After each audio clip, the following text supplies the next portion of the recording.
I see this, one of the things I'm learning from JD and others is to make my spiritual growth, spiritual life a practice, and for daily rituals and throughout the day, times of meditation and so forth. But it's a practice, and to me, this whole thing that we're talking about today just accentuates the need for regular practice. And whether it's this or the opioid crisis or other addictions or whatever else is coming down the line, or full-fledged Armageddon, we can only do what we can do.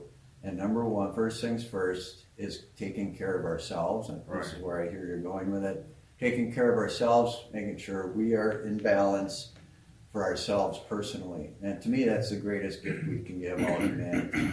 And then the step beyond that is to share collectively with others on that path, and thus putting out there greater degrees of energy or connection, healing, loving energy out to help us individually cope, and also help the world cope with whatever it happens to be in the moment.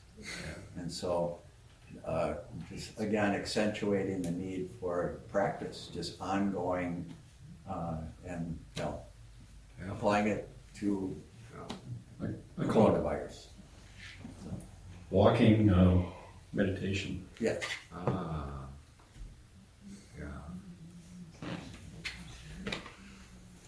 This is in the form of a prayer that I'm asking for. And Jasmine touched on talking about healing along with balance. So the last year and a half, 2 years, I've been getting in touch with my Anishinaabe heritage. And on the White Earth Reservation, we have our family has 80 acres there. And the healing part, where people who do these things, who invent weapons like this, wherever these things come from, stop doing that. But in my own family, just came up about a week ago, and the prayer would be for a guidance for them. There's a question whether or not they have a legal, I hate to use that word, but a legal connection to this 80 acres, but it's a possibility. This group want to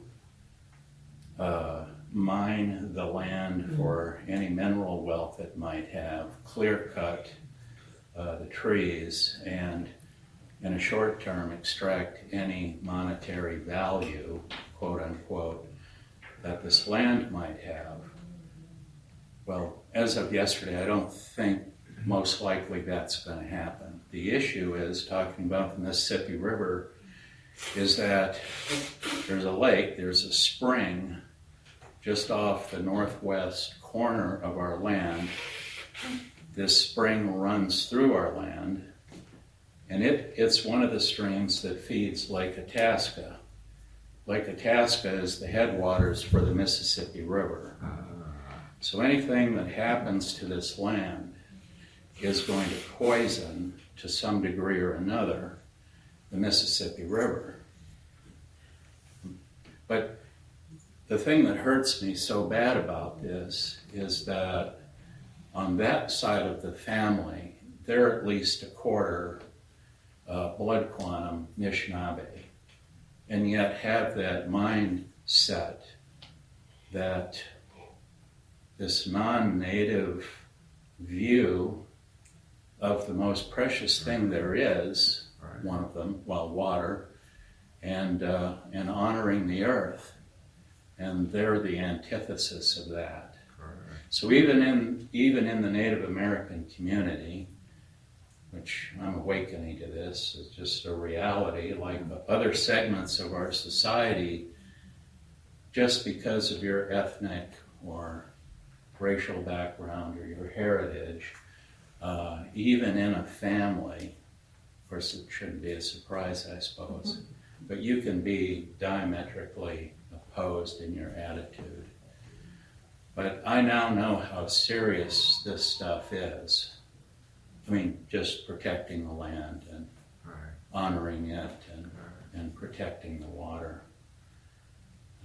And so the prayer would be to help the other side of our family, that if they were successful, would turn this into some kind of mining operation. And this is 13 miles from Lake Itasca. And by the time it gets there, it's a pretty major stream, draining from all that area. So anything you do there is affecting. So any water blessing stuff we do connected to that spring. I'll go there. Yeah, and that would feed the whole Mississippi. Yeah. And I think there's a whole generation of college-age students and high school through real order who are really concerned about the land and the water. Yes. And how can we pray for them to give them the strength to go on and do their research and do their work and support them. I think they're called embryo children or something. That's something else. Question, Judy. With the reference to this man-made thing, even though the Australian fires were basically the same, we had that gathering here on that Saturday morning. I attended and I thought it was really powerful. And would anything like that, could we do that again with the intention of the coronavirus like Right. we did with Lulu in Australia? That's what we're talking about. That was a great thing to do. But see, I was thinking, we don't have to go to a rock in Australia, we got the lake. Right. And we'll do the same type of thing with giving energy to the lake to help this rebalancing. Okay. And the end of fear. Right. That's the other thing too, is it's like, we can't approach this with fear. That's why we're here. That's why we're here, is fear. There's an old saying that he who instills fear in the population controls the population. Yeah. But I think, we need to make a presence to all of our kinfolk and all of our neighbors and all of our relatives and, that we're not approaching this in fear. I've heard that when you're using affirmations, that it's very, like if you want to write something down and, put it on your refrigerator or whatever so that you see it frequently, that it's even more powerful if you see it in your own handwriting, because then it really resonates with your energy. So what I just saw on my refrigerator, Plus the in water, lots of colors, was, I am plus everything whole. in there. Yeah. Plus everything in the I am refrigerator. healthy, I am blessed, and that's going on my refrigerator when I get home. Yeah. See, the other thought I had was, there's a bunch of churches in town. What? There's a bunch of churches who are almost as crazy as we are. But the thing is there's no reason why we couldn't approach them with light, love, and healing aspect to this disease. Ah. There's no reason why we couldn't enlist more people. That's my thought. Yeah. Correct. So a joint healing, like Denise is talking about, do we want to do something Yeah. right now? Yes. Yes. I didn't come prepared to do it, Okay. There we go. but I think that I think it needs more than one occasion. Yeah. It doesn't have to be a big exhaustive thing. We could do it for 10 minutes every week, Right. just to keep re-energizing that thought. Correct. Yeah. And then representing that to our community. Yeah. Seriously. This is who we are. And we're going to change things by example. Yes. Yeah. Every 10 We're minutes, going to every week. approach this with light and love and no fear. Yeah. Correct. So Shall we do one? Yeah, sure, let's do it. I specially invited a guest musician Yeah. to do the drumming for us. Yeah, you sure did. Guest musician. Yay!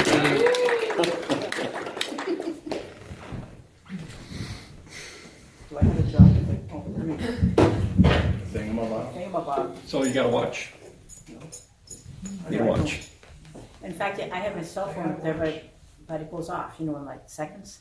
I'd have to stop drumming to see what time it is. Oh. So I need to just look once in a while. Want me to set a timer? Go for it. Everyone, I hate timers. stop one. I can look at it. I hate it when you ding, ding, ding, ding, ding. I'll just Quit do it. that, Okay. no, because I'm. She's gonna watch. Oh. All right, so What do we want? 10? 10 minutes. All right. Okay, so when we start, take a moment to connect to Lake Superior Okay. and tell her what we're intending. And tell her that we're looking for help with rebalancing humans. Is that a good way to put it, you guys? And health and healing, light and love.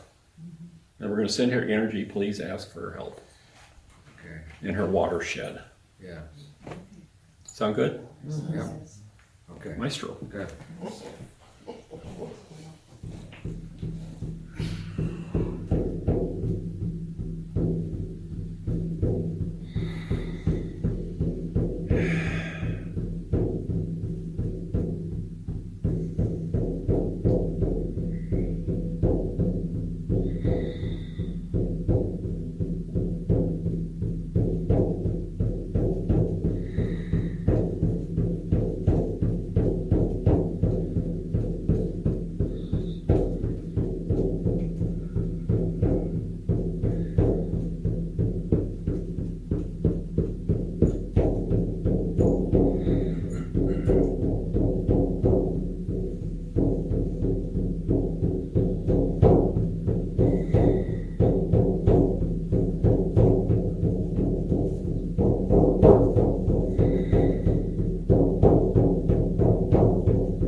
Yeah.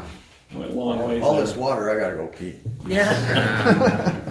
I got to think. It's gonna end up in Lake Superior. Yeah. You know, we can take the energy from anywhere to bring it to Lake Superior and the Mississippi River. What I got was that when we leave our bodies, we're going to go to the stars. So you could ask all the stars of the universe to bring it into the earth. And however that is for us, each of us has our own way to do that. Yeah. Can I say, I was just tripping out. It's like, I had these chiefs, these Native American with these feathers, just, I mean, their whole energy was just filling up the whole entire universe. Yes, I'm just- the universe. The I could universe. just feel that, and I'm like, Carol, get it The together. universe. That was the most amazing. The I could universe. just hear them, it's just powerful beings. Yes. Yeah. See, and I felt like the lake was just rocking over Oh my this. God. It's like, Yahoo. Yahoo. Yahoo. Let's do this thing. Yes. So, anyways. And you guys understand, this is my perceptions. I'm not telling you I got all the answers. Yeah. You know, I was wrong once, but I was mistaken the other time. But seriously, I'm not all-knowing, all-seeing. You know, I'm doing the best I can. I have this bumper sticker at home and it says, whatever you do to the water, you do to mankind. Global Village. But I think this water aspect should just really work wonderful. I really do. The lake got all over it. That's why perception is like the lake's going, yeah, I'm boy. water. Yeah, let's do this. Good. So, All right. anything else anybody want to say? I No. guess I've said more than enough. Yeah. That's it all. And then some. Yeah. But anyways, I don't have all the answers. I'm just Should we do something? do the best I could. What was coming to me, Thursday. Yeah, but I know. and I'm not sure, it's like, they know that, if you have bacteria here, the same part, some of the same colony someplace else, if you do something here, that impacts a colony in Europe or wherever. Right. So I'm wondering if with this virus, it's the same thing that's happening. It started in one place, but are similar virus or a virus like this impacted by the one that started it to everywhere? See, the kind of bizarre thing with the whole thing is we got two strains which are not associated. Oh. Meaning I can get type A and then I can get type L or S and L. So I can get both of them. That's another part of what makes this so very hard is because I'll get over one type and then I'll get another one. And originally they thought that was like some of the diseases that are recurring, malaria and whatever. It's not that. There's two separate viruses. You're able to get both of them. And do we build antibodies to them once we have them? No, not to the other one. One, not to the other. One and not to the other.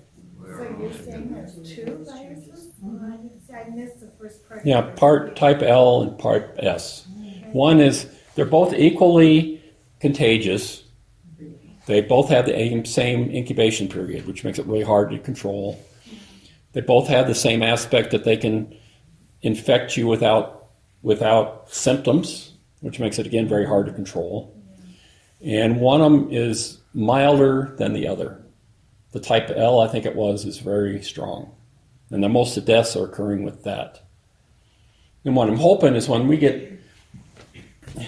as we get going and the earth comes back to balance with this thing, which it's going to, I just think it has to, that one of the viruses is going to leave us, and that's the type L. And we'll be left with the milder strain. See, that's what happened to Lyme's disease when it was discovered in Connecticut. Oh, When Lyme's first came out, it was terrible. yes. I mean, it's still bad, but not like it was when it first came out. And as it came across country, it got to be milder and milder. I'm hoping that's what happens with this. And I'm trying to think of the word, is like when the original virus, it changed. Is that Well, see, that's the funny thing about it. Normally, when you got a virus, There's it a word for it, and I can't come Mutate. mutates. Mutated. So you yeah. got one virus that mutates into the other. They're usually associated, which means if I get this one, I won't get this one. Right. But this is two separate viruses. I can get both of them. And that's the other part of the thing about the man-made crap. That's why you can't have 100% flu vaccine. Right.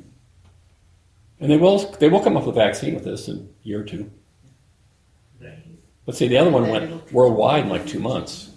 I mean, it's virulent. That's what this is too. It's very virulent. So I really think this is the best thing we can do. I think we can approach this without fear. That's the best thing to Yeah. do. Yes. Thanks, JD. Thanks, Debbie. Well, thank you guys.